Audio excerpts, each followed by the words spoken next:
Basically, came here 20th of September. Got given my keys. Cat bells, yeah, down on the car park. Right, okay. Came here.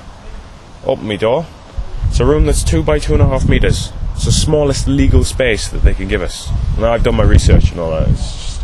And they were charging us originally. They were charging us 80 quid a week for a room that's not much bigger than a cupboard in my house. So in my house back down in London. So basically, 80 quid a week. Then we had a meeting a week later, and people have already had problems. Number 20, 21 and 22, their shower didn't work for 3 days. Therefore, they had to come over and use my shower. Toilets were leaking, showers were leaking. There's also an issue in the winter. In about a month's time, it will hit sub-zero temperatures. Pipes are going to freeze. And we've only just recently got our rent reduced because we had a meeting back there last Wednesday or something like that. And basically they were saying, great, we forward us our problems. Don't go to the student union, go through us. And obviously the student union will fight our corner and will say, we'll do things about it. And they've only just recently reduced our rent to 57 quid, where it's more habitable now.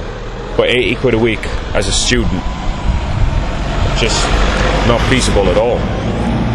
So what would be the ideal outcome for this? Would you prefer to move into the actual accommodation blocks? No, I'm happy living there now. It's just ridiculous because we're all like one big family now, you see, because we living in such tight quarters has brought us out like into the kitchens and all that, and out in the open. We all sit out, have our cups of tea and all that. And basically I'm happy to stay here because I've settled in now.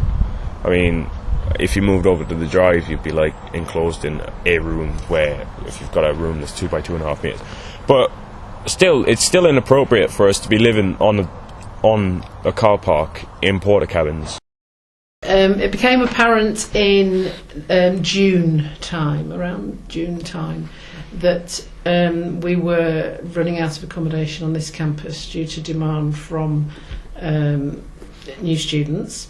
We've not been able to accommodate any second years on the campus, and there is a limited amount of private rented accommodation in Penrith, and because of a good recruitment year last year, those second and second years had gone into that private sector this year, and so any spare private sector that didn't exist, so first years were expecting to be accommodated here on campus.